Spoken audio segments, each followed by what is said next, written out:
right, good morning. Thank you for coming and happy Valentine's Day, everyone.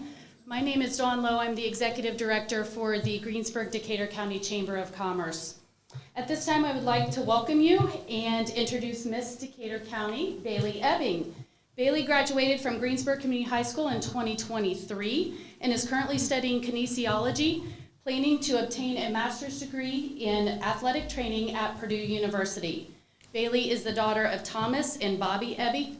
Would you all please stand as Miss Decatur County, Bailey Ebbing, leads us in the Pledge of Allegiance.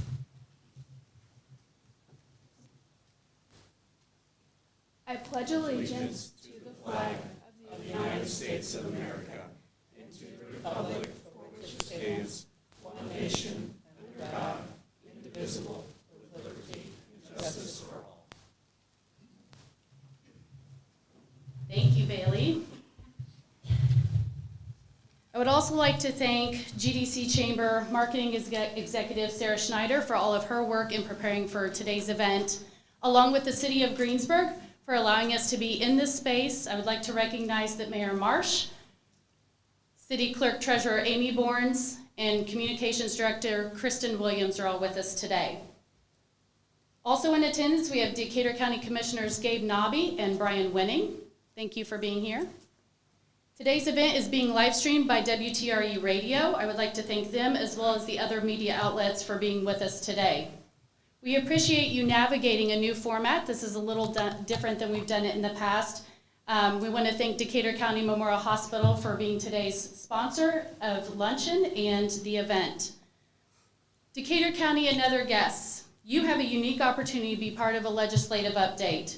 Some may have attended the event in the past, but if you have not, the purpose of the legislative update is intended to provide awareness about decisions being made on your behalf, transparency by allowing you to hear about those changes, education and understanding for how the law might be or is changing, and planning by allowing businesses and individuals time to adjust based on those proposed changes. This is your time to advocate and be directly involved, engaging with your policymakers. In the spirit of community, we ask that you remain polite and respectful to differing opinions, viewpoints, and others within this room. I'd like to take this time to formally thank and recognize Senator Leising, Representative Jennifer Meltzer, Representative Lindsay Patterson, and Representative Alex Zimmerman for being with us today and hearing the voices of Decatur County. Thank you. Now I'd like to introduce our moderator, Laura Williams. Laura is the owner and sole practitioner of Williams Law Office PC. She has owned her own business for 26 years. She is currently on the Greensburg-Decatur County Chamber Board of Directors and serves as our Vice President. Thank you so much, Laura, and I'll let you take the floor. Well, thank you, Dawn. Good morning, everyone, and thank you all for joining us today for this very important legislative update, and thank you to the Chamber for sponsoring this event for us as well. We are fortunate to have with us today the legislators who represent Decatur County in our Indiana General Assembly, and I appreciate you all helping me welcome our Senator, State Senator Jean Leising, and the representatives who represent Decatur County as well. Dawn just mentioned them: Jennifer Meltzer from District 73, Lindsay Patterson from District 55, and Alex Zimmerman from District 67. This event is an opportunity for our legislators to share updates on their work this session and for our community members to engage directly with them. To ensure a productive and respectful discussion, I'm going to outline just a few format rules and ground rules for today's meeting. Dawn mentioned some of them, but I'll go over them again. And knowing the crowd that we have with us, I don't think we'll have any problem sticking to these rules. We will start with each legislator, who will have approximately 10 minutes to introduce themselves and highlight the key issues that they're working on this legislative session. After their updates, we will open the floor to questions from the audience. If you would like to ask a question, please approach the microphone at the center aisle, introduce yourself, and then ask your question. Each person at their microphone will have up to 3 minutes to ask their question, and then we'll allow each of our legislators a chance to respond if they choose to do so. I will do my best to allow each of them to address the question, still being mindful of the allotted time we have, and I may ask that more detailed information be addressed after the public session so that we can hear from as many community members as possible during this session. If there are multiple people waiting to ask questions, please form a line at the podium and we'll take questions in the order of that line. And to respect everyone's time today, we will conclude this session promptly at 1 o'clock. Finally, as Dawn said, we ask that everyone remain civil and respectful toward both our legislators and each other throughout this event.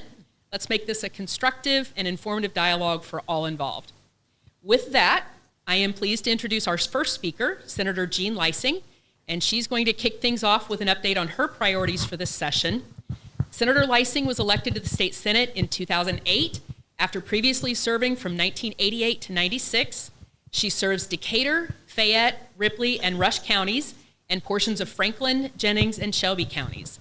Senator Leising is chair of the Agricultural Committee and a ranking member of the Natural Resources Committee. She also serves as a member of the Senate Committees on Commerce and Technology, Health and Provider Services, and Utilities. Senator Leising is a retired nurse and works as a travel agent and a farmer. She resides in Oldenburg, where she likes to spend time with her 3 grown children and 8 grandchildren.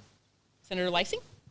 Well, thank you, Laura, and thanks for all of you taking the time to come and hear what the legislature is doing to help you and maybe to hurt you. Because I look at what we do legislatively, and every bill impacts people differently, okay? So right off, I'm going to quickly do the fact that I chair ag, but I'm not really going to talk mostly about ag today. The ag bill that has passed the Senate that's important to anybody that has an agricultural focus in the room is the grain indemnity bill, which is an agreed bill in regard to the grain insurance fund.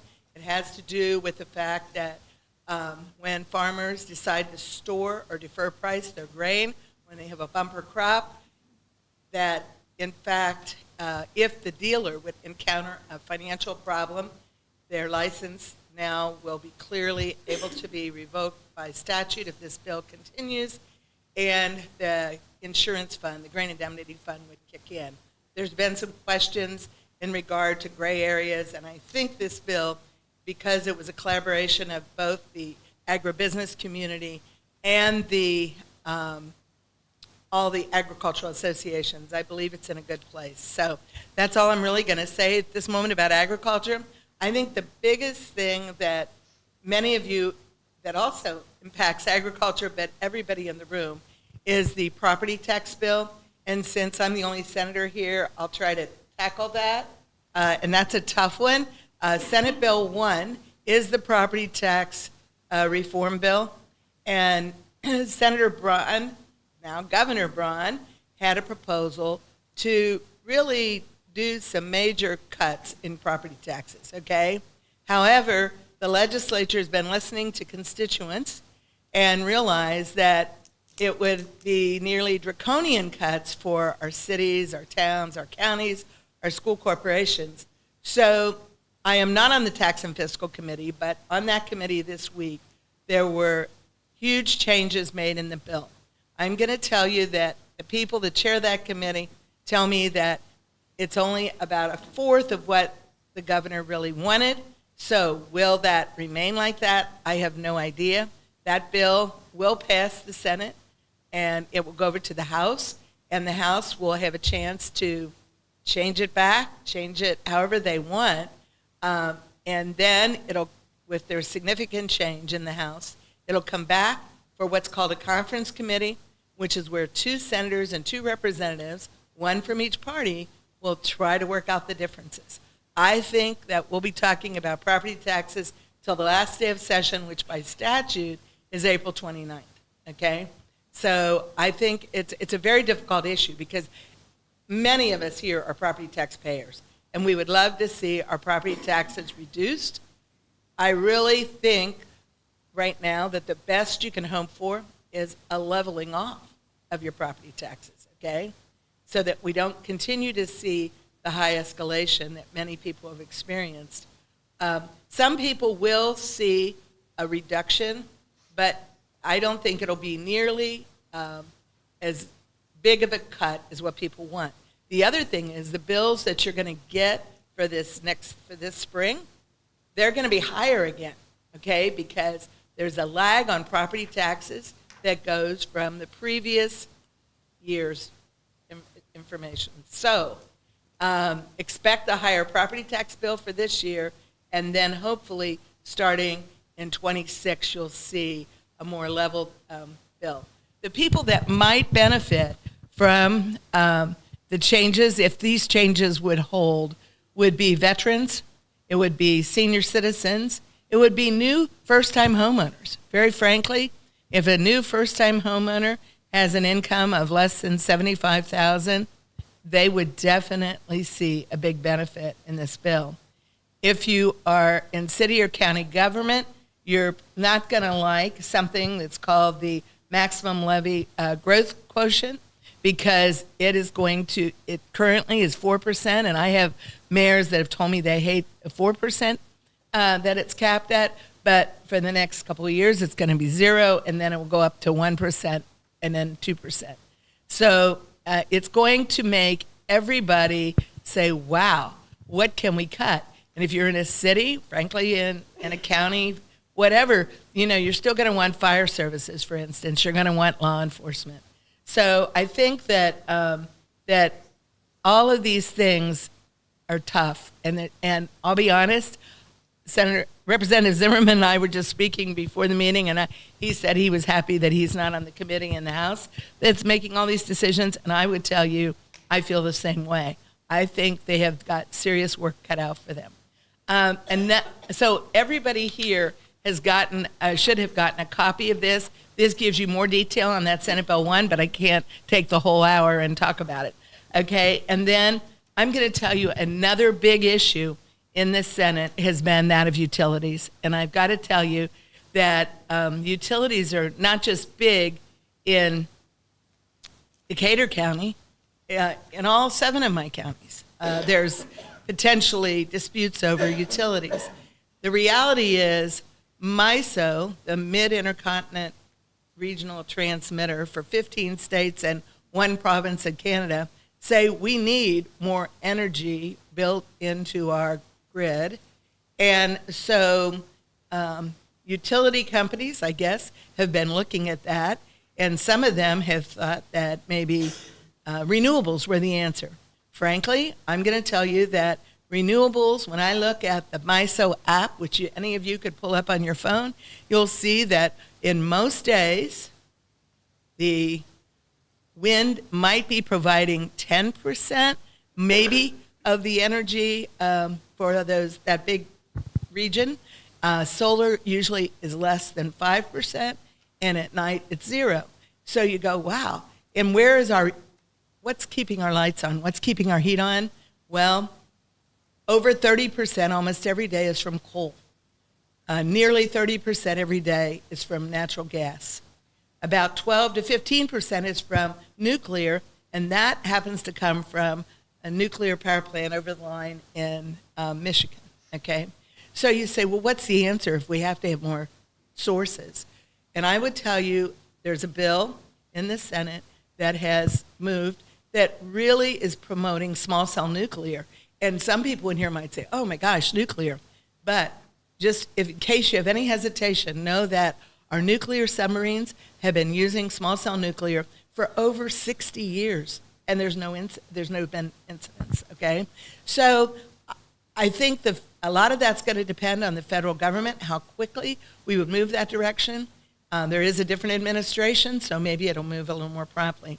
The other thing is, for those of you that are worried about local communities losing their rights to, for local commissioners, allow the state to take over on renewables. We passed a bill yesterday, amended bill, very much what I supported the amendment, and that is there's something called new energy zones, but those energy zones are going to be in areas where there's existing power plants that are maybe going to get shut down because they've aged out. It's going to be on reclaimed coal mine territory.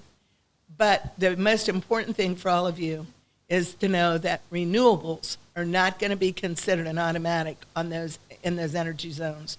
The things that will be kind of an automatic would be new coal, new gas, or new nuclear, if we come to that. So, I mean, those are, I know I'm talking too long, but the utilities issue is a huge issue. And for all of you, whether you're paying your home utility bill or your business utility bill or your city or your county, the utility bills are going to continue to increase. And so you need to be prepared for that in your budget because it's not going to get any less expensive. Health is a whole nother area. There's two major bills that I'm hoping will move forward that will help our rural hospitals especially.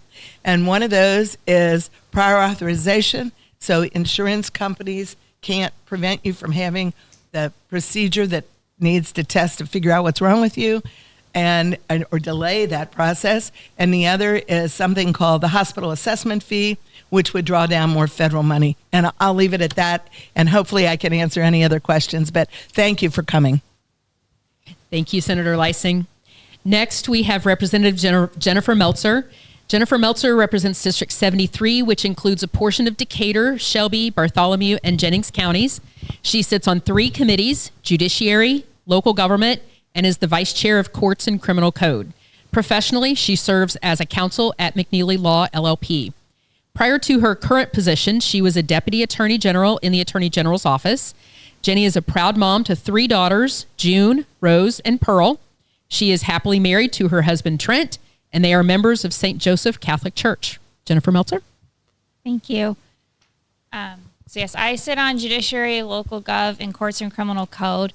I have filed 5 bills this session. The first has to do with test strips and their classification as paraphernalia.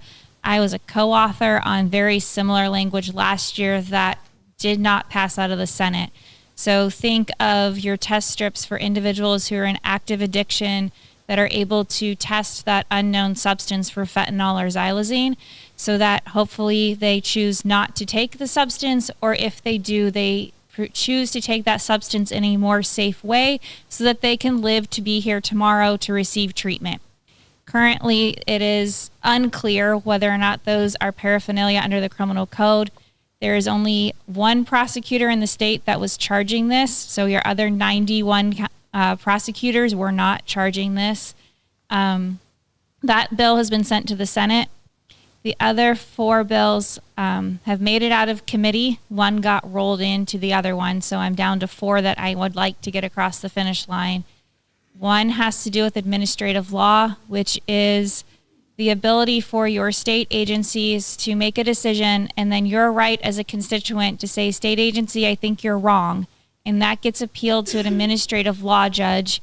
Many agencies are under the Office of Administrative Law Proceedings.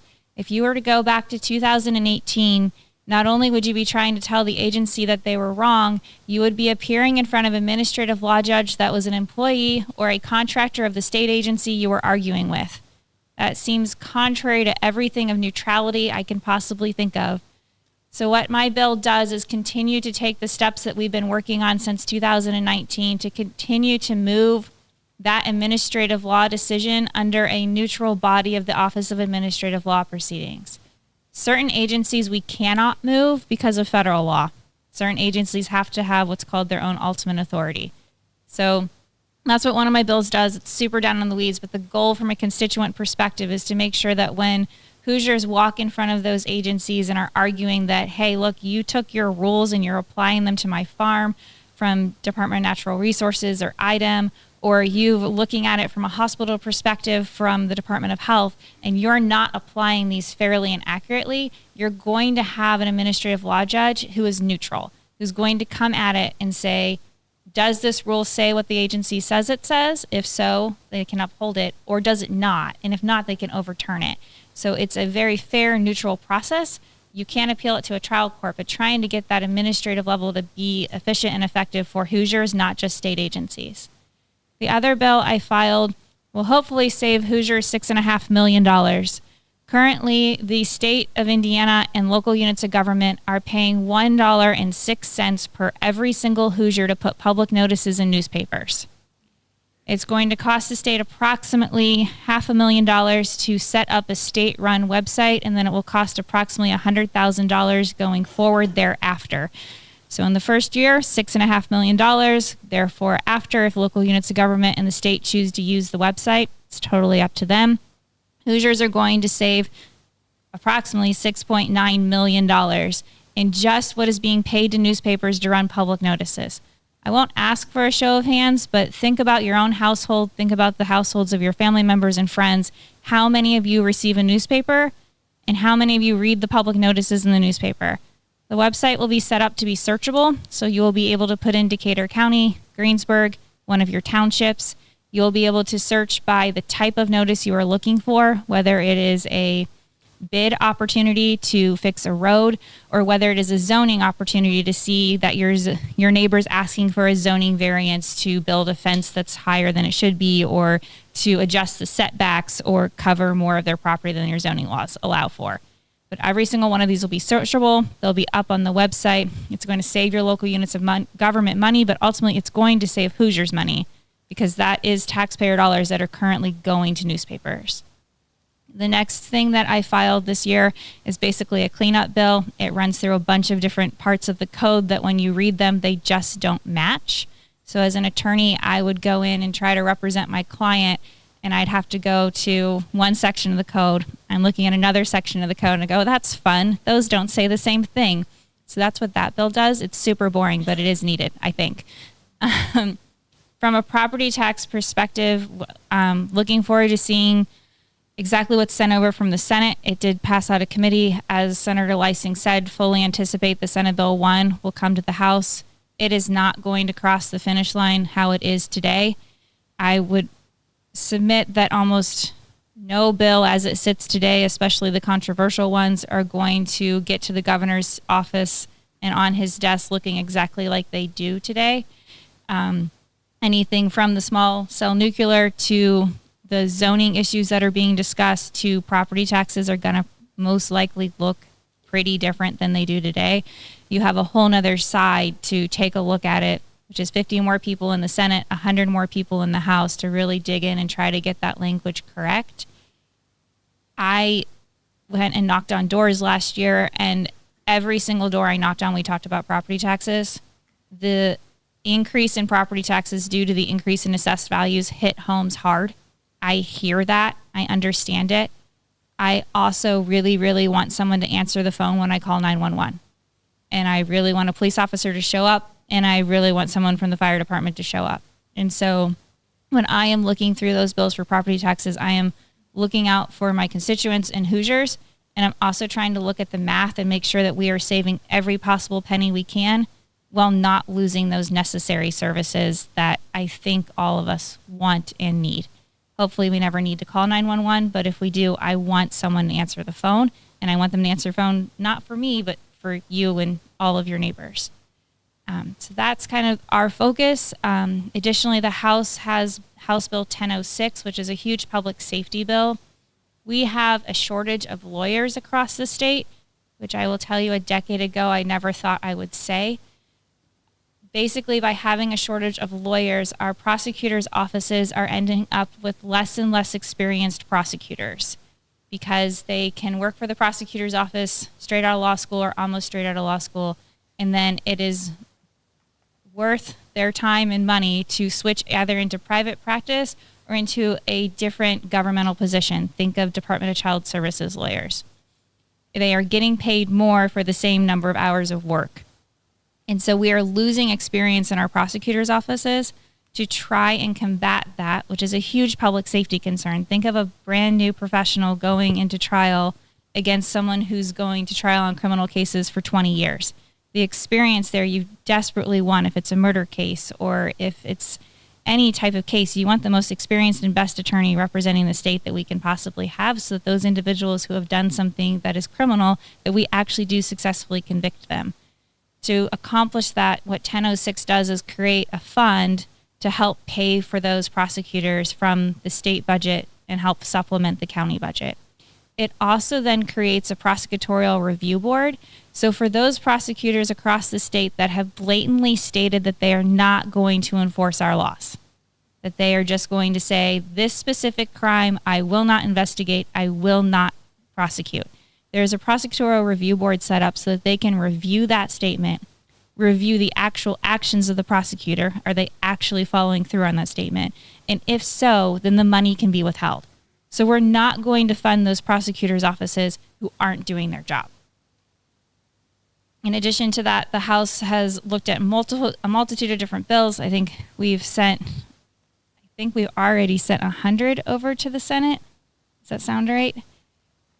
We will send quite a few more next week. Next week is second reading and third reading deadline, which means that if your bill has not made it out of committee and does not make it off the House floor next week, it is dead. You'll have to bring it back next year. Same with the Senate. They're in second and third reading deadline, and then we'll switch bills from the House to the Senate. So looking forward to all of your questions. Thank you so much for the time to speak this morning. Thank you for having me. Thank you, Representative Meltzer.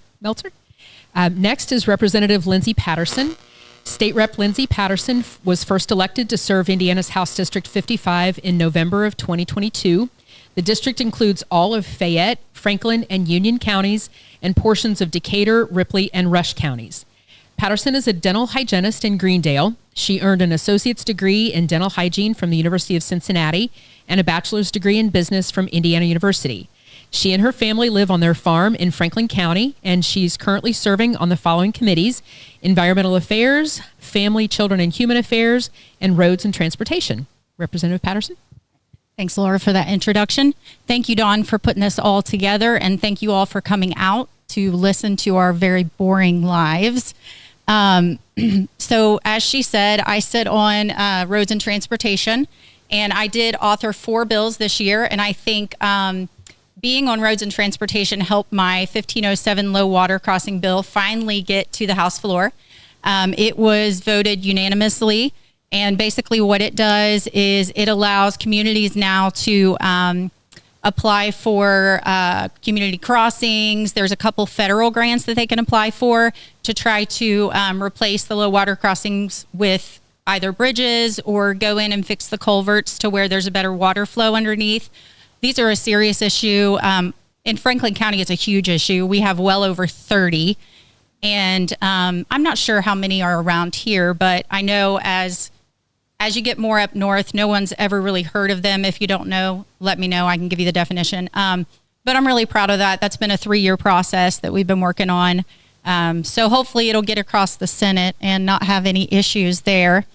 I also authored a bill. It is 1505. It's called SNAP Benefits. So unfortunately, Chairman Devon, he had come to myself and Representative Ryan Lauer. We had similar bills, and he asked us to kind of merge them. They were both about SNAP benefits. So basically what it is it omits foods, basically junk food. So soda pop, candy, cookies, cakes, certain snack crackers. I feel like, if that's the food that you want to eat on your own dollar, I'm fine with that. But taxpayer dollars, we should not be contributing to serious diabetic issues, overweight, because that's just adding to the Medicaid deficit that we already have. We are about, 1.4 billion we are looking at for Medicaid, because they forgot $1 billion. But regardless of that, I just think it's adding to that issue. Now that bill is pretty much dead right now. RFK, he was confirmed yesterday. And I'm very happy about that, because there's a possibility that we could now get a waiver as the state so that we can push through that. Right now, a lot of the money is federal, so there's not a lot that we can do about it. But we're hoping next year we'll be able to represent that bill and maybe make just a little bit of headway with that. I also authored middle school health curriculum. So it is a video that you would watch, a real-time video of conception to birth. This would be 6th to 8th grade that you would watch this in health class. I'm just hoping that if a young girl is faced with an unplanned pregnancy, that maybe she'll consider that part of this video is that you can see a heartbeat at 3 weeks post-conception. So to me, I just think it's really important. I am a pro-life legislator, and I just want people to understand the development of the baby and how it is a real person. So I also authored a natural resource entrance fee. So I live in Brookville. We have our lake, and during the summer months, our population more than doubles, but our first responders do not. So the goal was every car that went through the state park, the county that they came into would get $2 off of each car to put toward first responders. Now, unfortunately, that bill did not go anywhere. However, Representative Dave Hall did present one, and it has already gone through the House. So he was successful with that. It does $1 per car, and it can go toward first responders or like road maintenance. So I am thankful for that. I kind of wanted the $2 because $1, you would think it's lucrative, but it's really not. I think Franklin County would make like $36,000, but it's still $36,000 that we didn't have before. So hopefully that will be smooth, and looking forward to next year with the SNAP benefit bill. Like Jenny was saying, or I'm sorry, Representative Meltzer was saying, what she was saying, we've heard a lot of opposition to SB 1, 1628. There's a bill out there about township trustees with fire departments. These are huge issues, and I hope everyone feels comfortable reaching out to me. I feel the exact same way. Everything you're presenting to me is, I always feel like local control is the most important thing. I do not feel like in any way, shape, or form the state should come in and tell you anything. Your communities, your counties know what's needed. But we are your voices, and we're here to listen to all of your issues. So again, please reach out anytime that, a lot of people in here already have my phone number, and just reach out. I am looking forward to your questions. Thank you very much. And rounding out our legislators this morning is Representative Alex Zimmerman. State Representative Alex Zimmerman took the oath of office in July of 2023 to represent House District 67, which includes portions of Decatur, Jefferson, Jennings, and Ripley counties. Zimmerman is an attorney and owns a private law practice in North Vernon. He earned his Juris Doctor from the Indiana University Robert McKinney School of Law and previously served in several roles with the Indiana Senate, including as legislative assistant, majority legal associate, and deputy majority attorney. He resides in North Vernon with his wife, Kayla, who is also an attorney, and their son, Liam, and serves on the following committees: Roads and Transportation, Utilities, Energies, and Telecommunications, and Veterans Affairs and Public Safety. Representative Zimmerman? Thank you, Laura, and appreciate the Chamber for hosting this event. I do want to make one correction to my introduction. I don't serve on any of those committees anymore. So I was caucused in July of 2023. This is not to call you out. This is this changed at the beginning of this year. So I was caucused in July of 2023, and when I was caucused in, they didn't change any of the committee assignments around. So I was placed on Utilities, Roads, and Veterans and Public Safety, and I loved each and every one of those committees. But at after Organization Day this year, the speaker decided I don't belong on those committees anymore. So I am now a member of the Courts and Criminal Code Committee. I'm vice chair of the Judiciary Committee, and I serve on the Rules and Legislative Procedures Committee. And I'm very excited to serve on those committees. Courts and Judiciary is a big part of my day-to-day in my law practice. So I'm really excited to be able to use my Jenny, Representative Meltzer might correct me when I say this, my expertise on my expertise on courts and judicial issues. So I'm really excited about that. Representative Meltzer brought up an interesting point. So while I was over here, there were 1,250 bills filed this year between the House and the Senate. And I didn't do this math, but 94 as of this morning have passed the Senate, and 114 bills have passed the House. I say that to say, and Senator Lysing made this point earlier, there's a lot of bills going on, and there's a lot of bad bills, there's a lot of good bills, and there's a lot of stuff that maybe you don't want to pass. So I say that because we want to hear from you when there's those bills that are going to be a detriment to you, to our local governments, in whatever capacity that might be. I'd like to consider myself a glutton for punishment. I was crazy and filed 10 bills this year, which is the max that you could file in the House. But 6 of them are moving, so I'm pretty excited about that. I'll talk about a few of them. First of all, House Bill 1113 is a fire protection district bill, and there's in various local government units across the state, there are what are called fire protection districts, and they are exactly what they sound. They're districts created to provide fire protection. And there are some of these districts that want to provide EMS services as part of their repertoire, and they under the current law they can't do that. They can't use the tax revenue that's generated from these districts to provide EMS services. And Representative Meltzer made this point earlier. When I called 911, like my wife had to a few years ago, for me, I want an ambulance to show up. I don't care if I'm in the city or if I'm out in the country. I want an ambulance to show up. And these fire districts want to provide this ambulance service, but they can't. So 1113 is a simple bill. It just adds EMS and hazmat to the statute for what fire protection districts can be established for. That's going to be on the House floor next week, and hopefully it passes. It's been unanimous through both the Public Safety and Ways and Means this year, so hopefully we'll get that across the line. Couple other bills, again, criminal law issues are important to me as an attorney. I'm a defense attorney by day and a dad by night, but one bill that's particularly important to me is a constituent-driven bill, is House Bill 1114, and that passed out of the House yesterday and is going over to the Senate. And it's a constituent-driven bill in that shortly after our session adjourned last year, one of Senator Lysing and I's constituents named Brad Kastner was driving to work in Seymour, and he was taking US 50 from Holton over to Seymour, crossing through my district. And he was driving, and another driver crossed the center line, hit him head on, and killed him.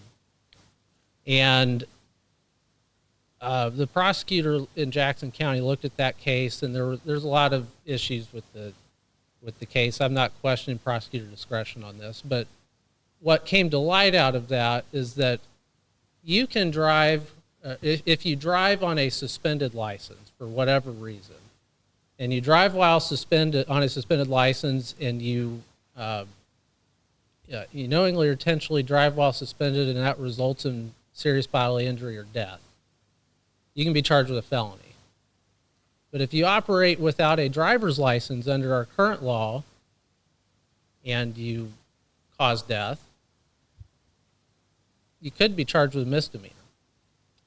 So what happened in Brad's case is the driver who crossed the center line, what shouldn't have been on our roads to begin with.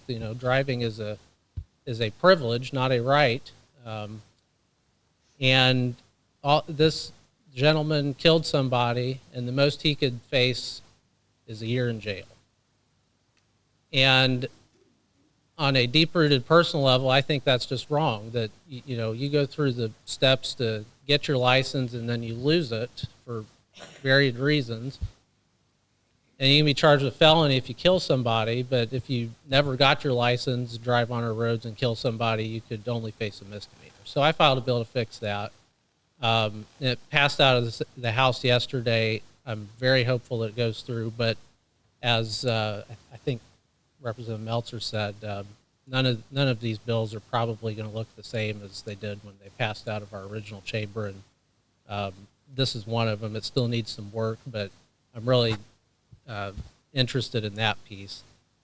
And then, a few other bills. One's going to hopefully pass out of the House on Monday. It's dealing with mobile home communities. This is just a continuation on a bill that I passed last year. One of the issues that cities and towns and mobile home community providers have brought to me is that, if you're a tenant in one of these mobile home communities and you pay your water bill to the owner of the mobile home community, well, you hope that the owner's paying the water bill, but what if that owner's not? And actually, one of our colleagues had a very similar issue up in her district last year, and so we put in some language in House Bill 1477 that says if if you're millions of dollars behind on your utility bill for this mobile home community, the utility company can call usually the Attorney General's office. They did this in Indianapolis a few years ago with an apartment complex. We're going to give the authority for a court to appoint a receiver over this mobile home community in order to pay the bills and right the ship, because it's wrong for if you're paying your water bill to your mobile home community owner, and that community owner is not paying the bill for you, you shouldn't have your water shut off because you're paying the bill. So there's still some more work to be done on that, but I'm very hopeful that gets across the line. I think it's a good consumer protection bill as well. And then, a couple other things we're working on. Obviously, the budget, the state budget's a big issue this year. That's going to be passed out of the Ways and Means Committee on Monday. It's a tight budget year. There's not going to be a lot of money to fund new programs, to create or to add additional appropriations to existing programs. And there's no more federal money from the CARES Act or the American Rescue Plan or whatever acronyms the federal government threw out 4 years ago. There's no more money from that, so we're faced with a tight budget. So that's, and then the increase in Medicaid, the ballooning cost of Medicaid on our state budget. We always want to fund our schools appropriately and in the way that we can. And it used to be, I used to work for Senator Leising about 10 years ago. I know that's hard to believe, Senator, but the state budget at that time was about 51% dedicated to K through 12 funding, K through 12 education funding, and now Medicaid has overtaken that.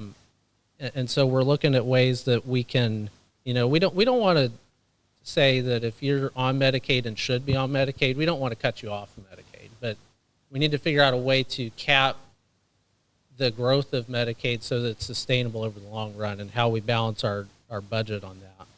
And then obviously property taxes, I heard about it too this last election when I was knocking doors. We hear you.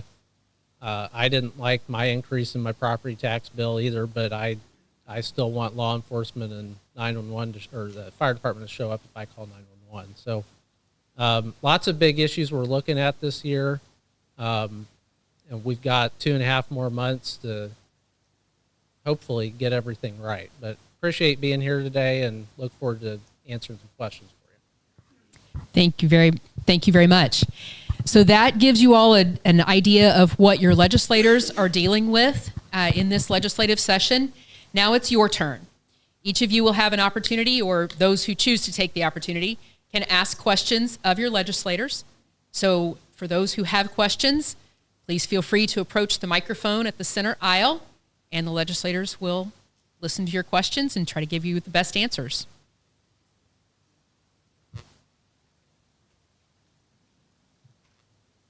And remember to please introduce yourself first and then ask your question. And I will be timing you at 3 minutes to ensure that the questions remain at no more than 3 minutes. It won't take that long.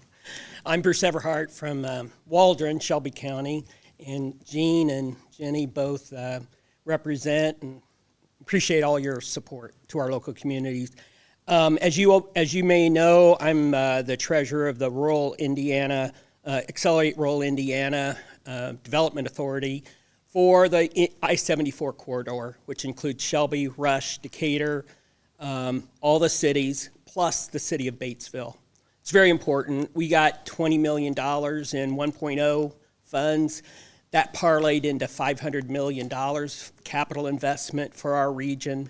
2.0, we got $30 million awarded, and that's going to parlay into a $750 million of capital investment. My question is, it sounds like the state's finances are in deep trouble from where we used to be just a year or two ago.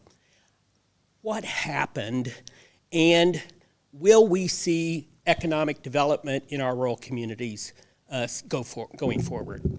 Thank you. I mean, I think that, I don't think I turned green here. And if any of you are wondering, we have 2 sets of microphones because the handheld mics are being streamed on WTRE, and I I apologize. talk loud, so I Yeah. think this other one isn't working, but. So as you approach the microphone, if you would please make sure you use both microphones there so that both the audience in the room can hear you and WTRE. I'm sorry, Senator Lyson. I would tell you that there are serious concerns right now in the Senate side. I talked to one of our money guys 2 nights ago, and he said that I think they're very nervous about federal money and what's not going to come to the state. So the verdict is, it's hanging out there. That's why I really think that we'll be lucky if we get all these things resolved by April 29th. I don't know. I would tell you that I was trying to get out of that person, but how are our state finances right now without the federal money? And I didn't get an exact answer.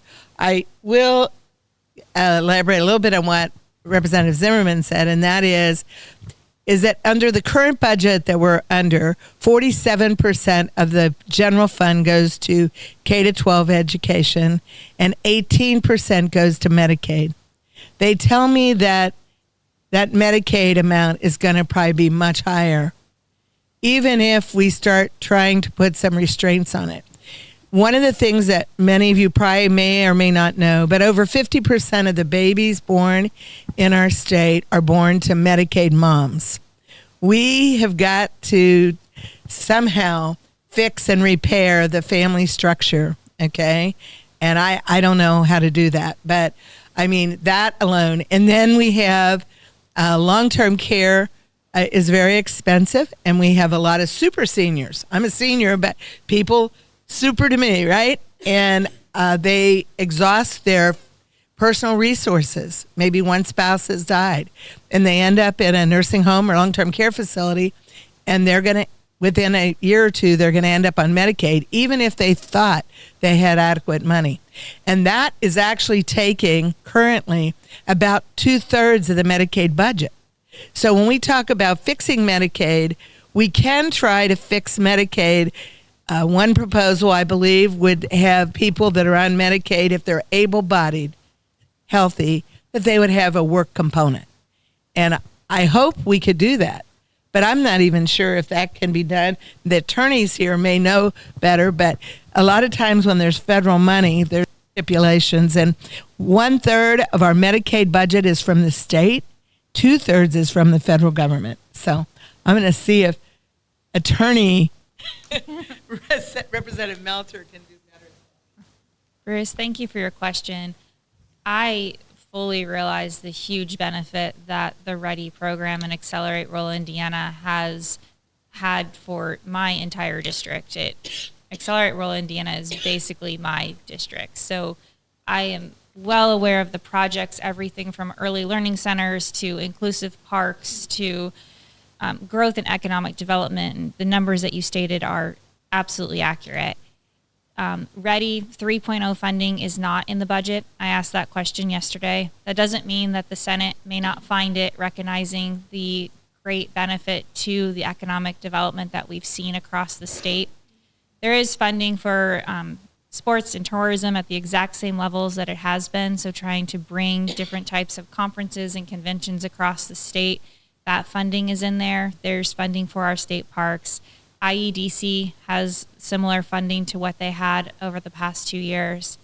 READY 1.0 was completely funded 100% by ARPA money, your American Rescue Plan Act money. So that first round of READY, which is your Regional Economic Acceleration Development, I don't know, I'm going to screw it up, I should stop.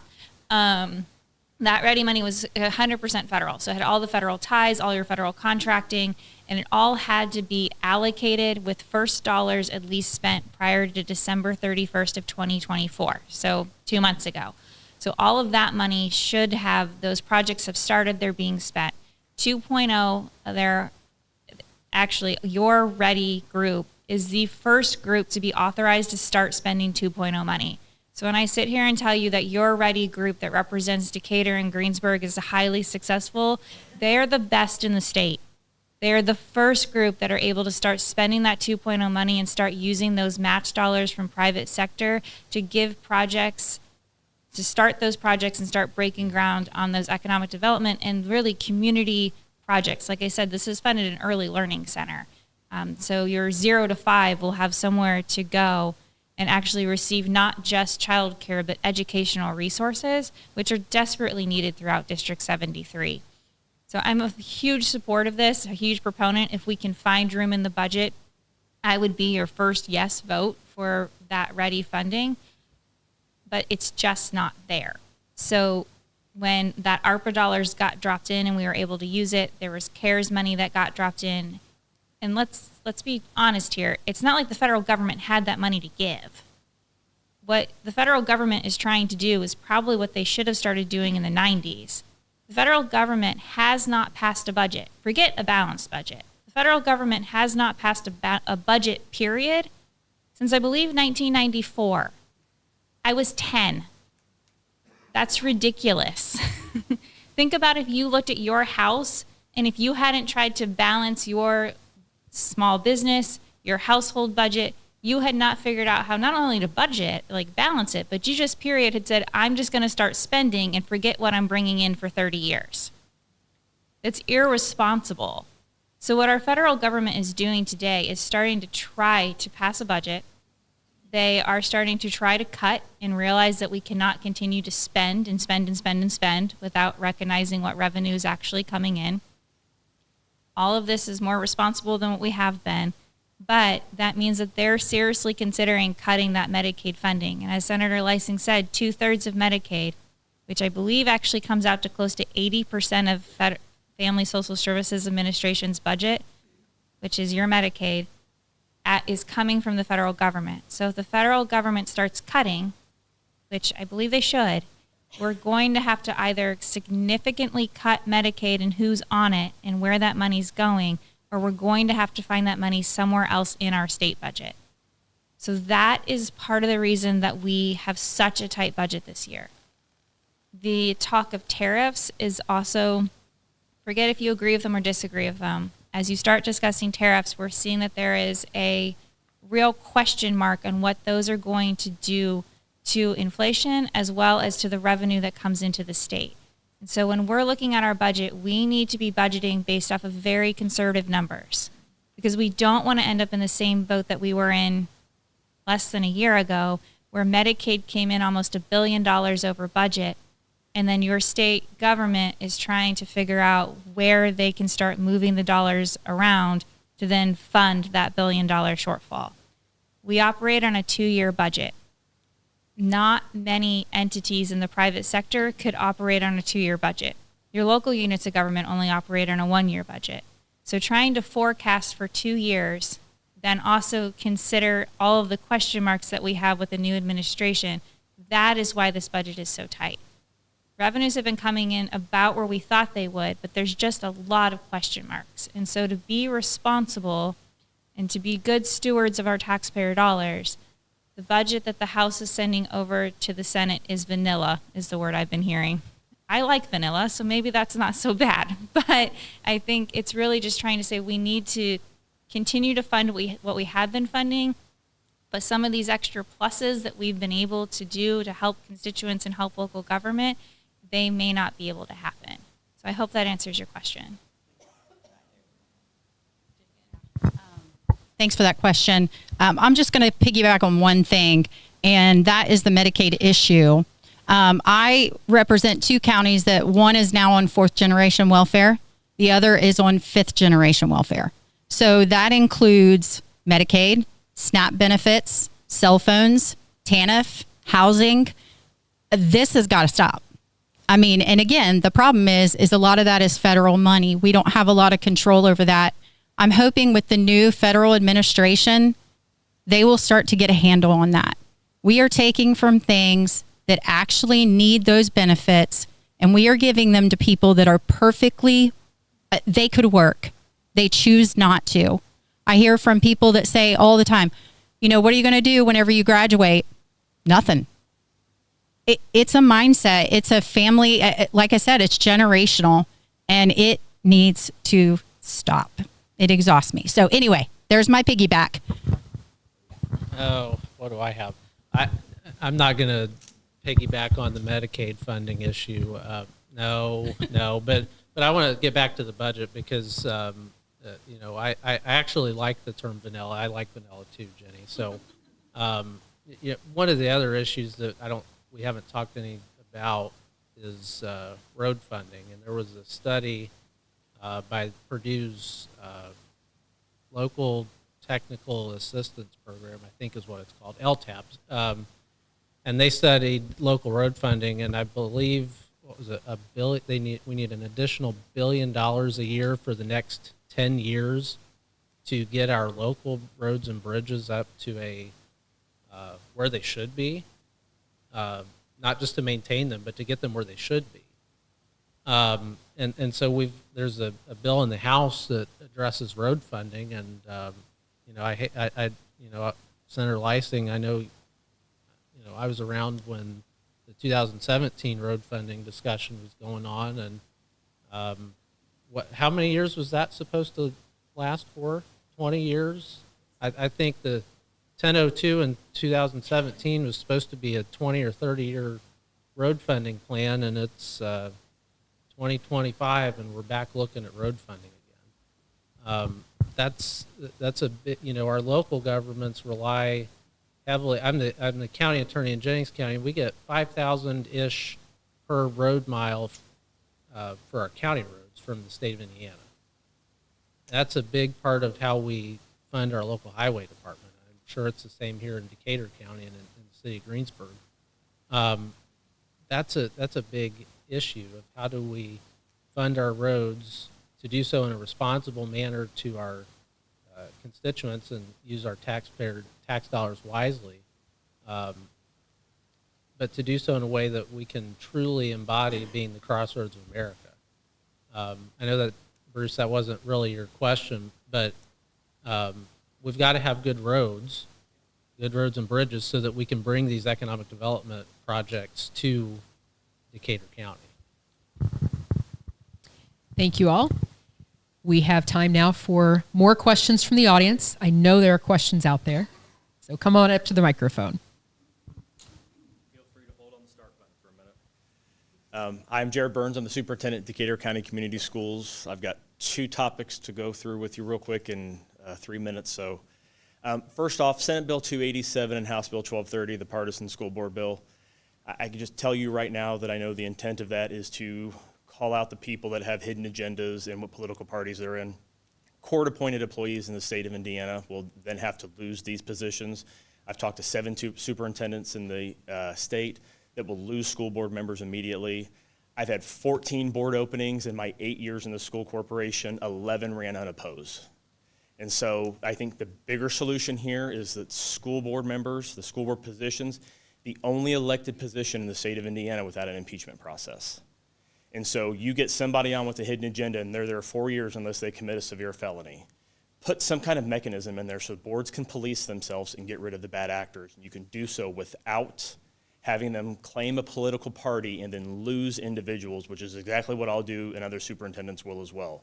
I mean, an elected position without an impeachment process for not being a good member and not being a good steward of the community, that's the way to go. The second thing, along with the budget that you mentioned, Senate Bill 1, I am glad to hear that they have made some changes to that. The first iteration had us losing $2 million over 3 years. The second iteration has me losing $1.2 million over 3 years.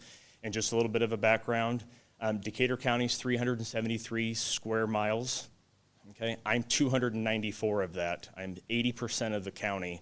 I'm the 22nd largest school corporation in the state of Indiana geographically, and for 10 consecutive years, my property taxes that fund my operations bill have not covered my operations fund.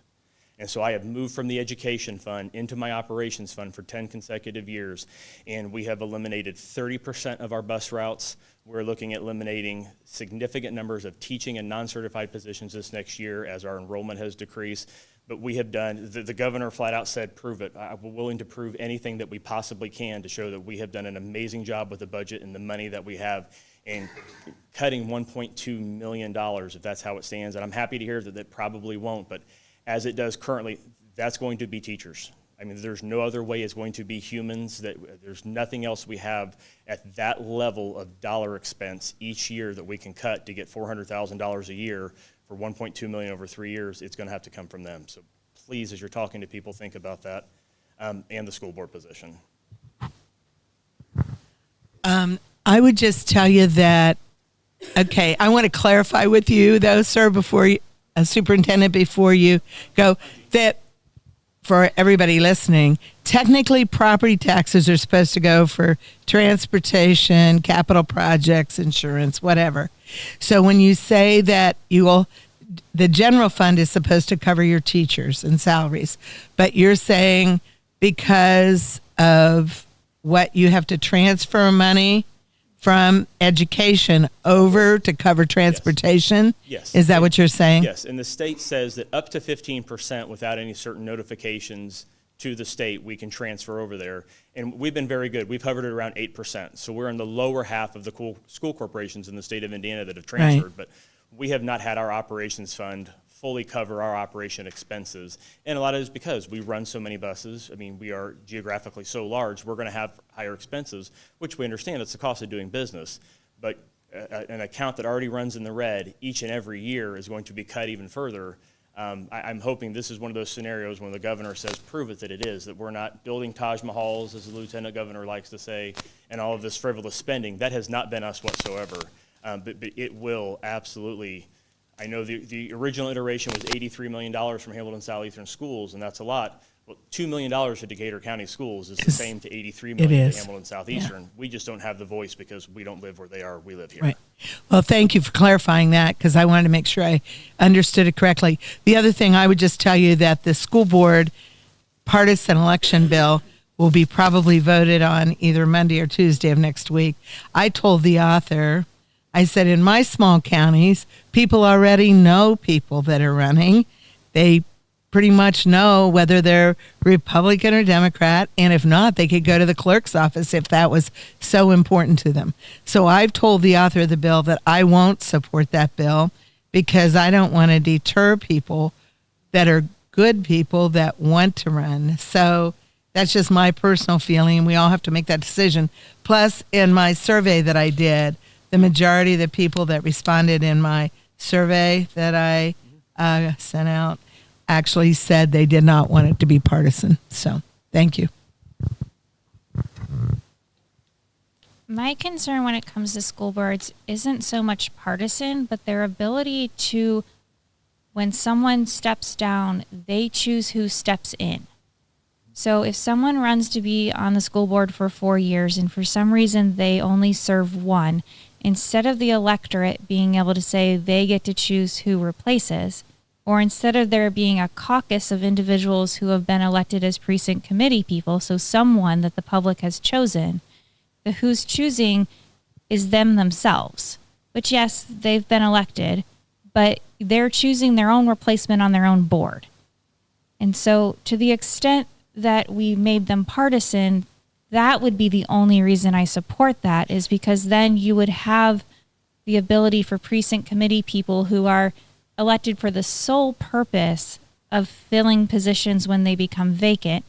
There's a few other reasons that precinct committee people are elected and part of their responsibilities, but their main responsibility for your precinct committee people are to fill those vacancies when they become vacant for your party. So for example, if you have a city council member who represents the 4th ward that happens to have three precinct committee people, all 3 of them were on the ballot, you voted for them or you chose not to, then if it's a Republican and those three Republican precinct committee people, they actually caucus and they meet and they vote for the person to replace. I think that process is way more transparent and allows for a separate elected individuals who are elected for that sole purpose to fill that vacancy. And currently the school board themselves fills. So that's kind of where I have a sticking point on this. And I think that maybe the Republican, Democrat, Independent would have some benefit. My constituents like Jean's don't want this. And so after talking to all of my constituents, if this comes to the House floor, I would be a no. But I do think that we need to seriously take a look at the impeachment, as you said, as well as how vacancies are filled so that the public is actually getting to choose that vacancy, because that vacancy is specifically for a specific district. And so maybe a part of your school district is very large. And so if someone steps down from one district, the other parts of the county are filling that district, but that doesn't mean that they all agree. And that doesn't necessarily give you a representation of what that part of the district wants. I think they covered it all, but I do appreciate you coming with an actual plan, because typically all I hear is we don't want partisan, but nobody has actually said, I liked your idea of once you're in there, if the consensus is that this has become political or a social agenda, whatever it is, that they can be removed. I do appreciate you bringing that forward. Thank you. Yeah, and I'll just add to that. I'm in the same boat as Representative Meltzer on this. Especially with the removal process, and you brought up the court employees. I've got a couple of probation officers in my district that would have to, they wouldn't be able to run again if this bill passed. But not only that, there's also the Federal Hatch Act that would apply too. So Lord only knows how many school board members that probably are, in most cases, pretty decent school board members, I would imagine. The vast majority are. Exactly. So that, they wouldn't be able to run again if they had to put a R or D label next to their name. So I have concerns with the bills as they are now, but like Lindsay said, I appreciate the impeachment process conversations. I didn't know that was, I didn't realize that was not in law. So I appreciate you bringing that. Thank you. And the next question.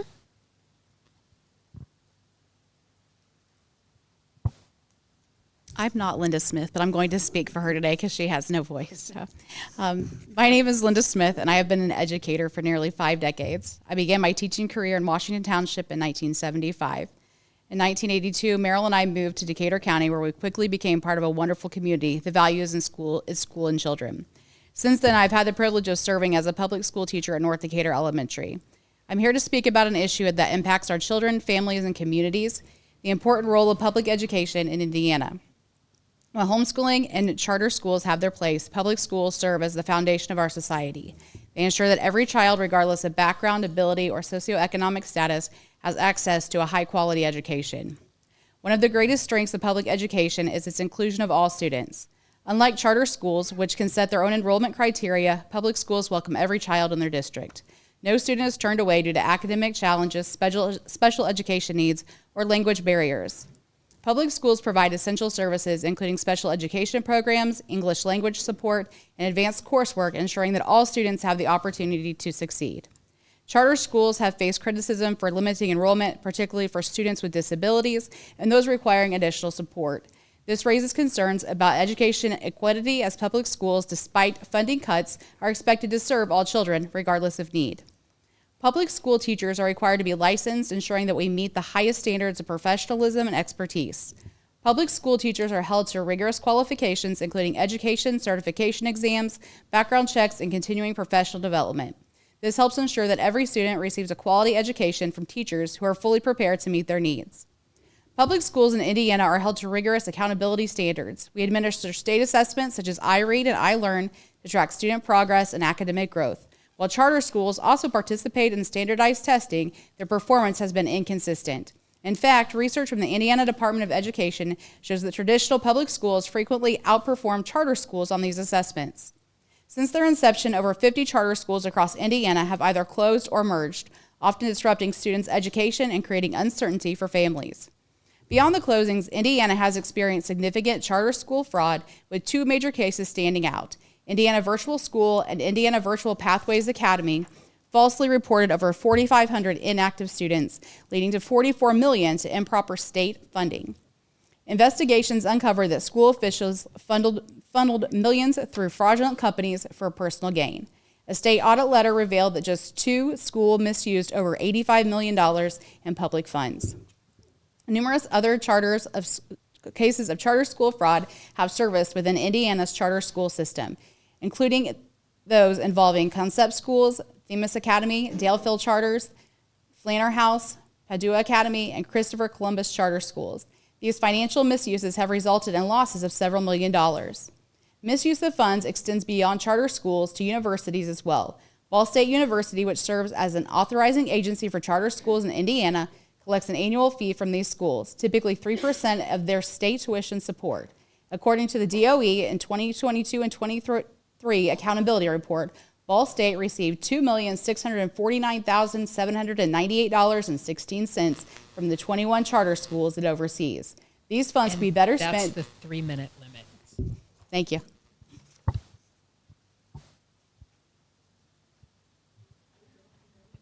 Anymore?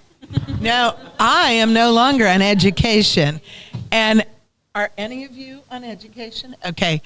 I was on education my whole legislative life, and I'm going to tell you, I think that the chairman of education probably asked to have me removed because I asked too many questions, okay?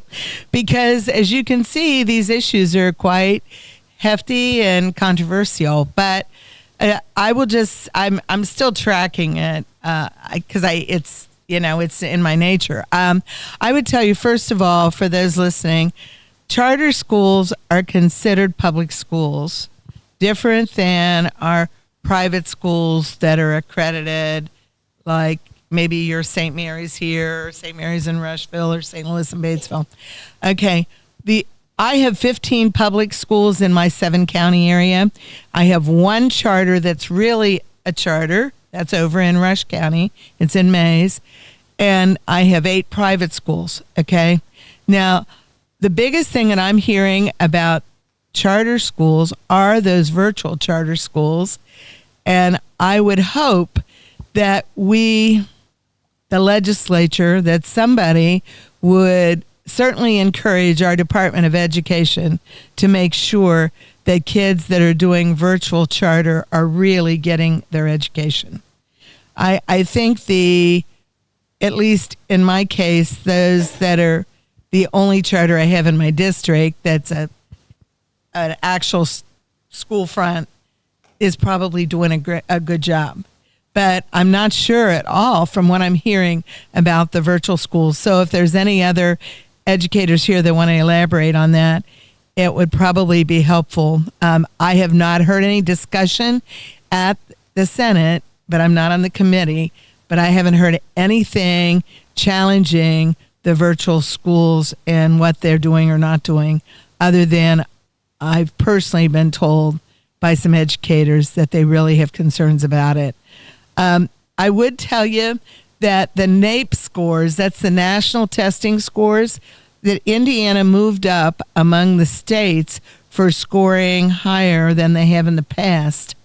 I'm still waiting to get a copy of the NAEP scores by state from the last time they were done until this time, because, I don't want to sound like a skeptic, but I worry sometimes that when we start saying, well, now we're such and such a number and we were a higher number, worse number, whatever, that we're not really looking at the raw data. So anyway, if anybody has any more feelings on what the virtuals aren't doing, we probably need to hear about it. But thank you. I mean, I tell you what, for economic development, I don't know if the gentleman is here anymore, but there's nothing more important for economic development in a community than quality schools and quality health care.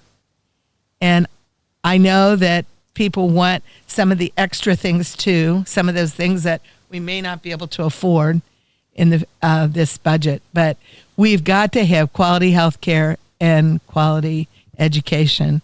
And I think in my district overall, we have that. Yeah, so charter schools are public schools under Indiana law, so they are subject to, I mean, every single time you read in the code that a public school has to do something, a charter school also has to do it. I was really proud of the fact that during the State of the State, Governor Braun brought to everyone's attention that we are now 6th in the country for reading. We enacted science of reading, and it has been implemented in our classrooms.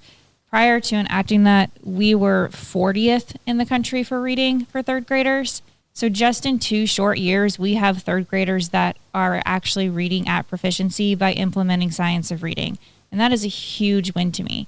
I have a second grader who will take iRead this year. So they take it now in second grade and then again in third. If they do not pass it in third, they take it over summer school. And if they don't pass it after summer school, they're held back. The thought process being that if you cannot read by the end of third grade and we continue to pass you on one grade after another, that you basically learn to read and read to learn, right? And so I have a 7th grader who most of her classes are, unfortunately, she opens an iPad to get to a book and I worry about her eyes, but still she is reading her biology text. She's reading her algebra text. She is reading her social studies. And yes, there's some lecture, but she is reading most of that to be able to pass those tests. So I was really proud to hear that what we had implemented in the science of reading was effective. I also am a strong believer that they're my kids, and where I want to send them to school, I should be able to send them to school. And although there's talk that every single dollar that is paid for that child follows that child, that's not exactly accurate. 80% follows the kid. So 20% is still staying with their home school. And the property tax dollars that we've been discussing do not follow that child at all. They stay with the home school completely. So we're taking 80% of this ADM, which is your count on a specific day, and it comes in at about 6,000, 7,000 a student. It changes based on a algebraic calculation I should probably give my 7th grader and not me. And that it comes to that number. So 80% of that then follows that child to the charter school or to a private school. In the budget, I believe that that will be open to every single parent, regardless of how much money they make. So that means that because you as a parent are paying your taxes, 80% of that will be able to follow the child. And as a parent who's looking at each and every single one of my children who all have very differing abilities, very differing interests, trying to decide what classes they should take. There are situations where I look at my kids and I look at my friends and their kids, and they're absolutely trying to make the very best decision they possibly can to support their child. And I think as a state, we should support parents to make those decisions. And our time is winding down here. I don't want to cut off our legislators, but I do see we have one additional question in the back. If we could get to that question, and then anyone who has further questions, I would encourage you to speak to our legislators either after the session today or reach out to them in their offices. First of all, Joshua Marsh, Mayor for the City of Greensburg. I want to thank you for being here. I appreciate your continued commitment to working with our organization and the others represented in the room. There's a lot of challenging conversations and discussions to be had that I look forward to continuing with all of you based on Senate Bill 1 and 1402, which is the local option income tax thresholds that the chairman of the House Ways and Means seems to like as an option to replace revenue. While the new SB 1 is much better, it was about an $6 million impact to us specifically over the 3 years. That's down to $1 million. That's still $1 million over the next 3 years that is impactful to us. So I look forward to continuing the conversations with all of you as we finish up the legislative session. And I want to be sure that our community understands how accessible the 4 of you are. And I greatly appreciate that. Our community is better served because of it. So thank you for doing that. And I'll yield the time so everybody can get out of here. I just want to compliment your mayor because he actually reached out to me last week before we before we voted on an amendment to Senate Bill 1 and explained to me in detail how it would have impacted your city of Greensburg. And that was very, very helpful. 3 of my other mayors met with me yesterday at the State House. So I think the legislators are trying to listen, but we also listen to the property taxpayers, and that's the dilemma that we're in. But I think as a property taxpayer, you all just need to, for starters, be prepared for a higher tax bill come spring, because it's going to be based on past year. And then the other thing is, I think you need to look at this as more of a leveling off of your property taxes, not a cut. Okay? And I wish I could be more positive than that, but right now I think that's the best that's going to happen. I'll yield. I'll yield as well, but thank you so much for your time. Honestly, I don't remember the question. I'll just say this, and I said it earlier, the biggest struggle for us as legislators is, we all want our property tax bills to be lower, right? But we have to do, our whatever reform that we do, or even if it's tweaks, we have to do that in a way that's responsible not only to our taxpayers, but also to our local governments. Because as I said earlier, when we call 911, we want law enforcement to show up. When we want our streets plowed, we want Mayor Marsh's street crew to come out and plow the streets, right? But our local governments can't do that without revenue. And so that's the big struggle that we are facing right now, is how do we provide relief to our taxpayers for their property tax bills while not decimating local government? That's the biggest struggle that we will have this year, in my opinion. All right. And we promise to respect your time. It is now 12:59. And I want to say thank you very much to all of our legislators who are here today. Thank you for your insightful and meaningful comments. And appreciate you spending some time with us and also just joining together. It's great to hear the different perspectives of the folks who all represent Decatur County. So thank you all very much. Thank you all for coming. We appreciate you being here. And Dawn, I'll turn it back over to you. Great, thank you so much. And echoing Laura's thank you so much from Decatur County and the Greensburg-Decatur County Chamber of Commerce for making time to be here today. Laura, thank you for moderating, and we again want to thank Decatur County Memorial Hospital. I know that Rex McKinney, CEO of the hospital, is present with many of his staff, so we appreciate your support of this event in our community. Everyone, we hope you have a very fabulous Valentine's Day and a very safe weekend. Thank you so much.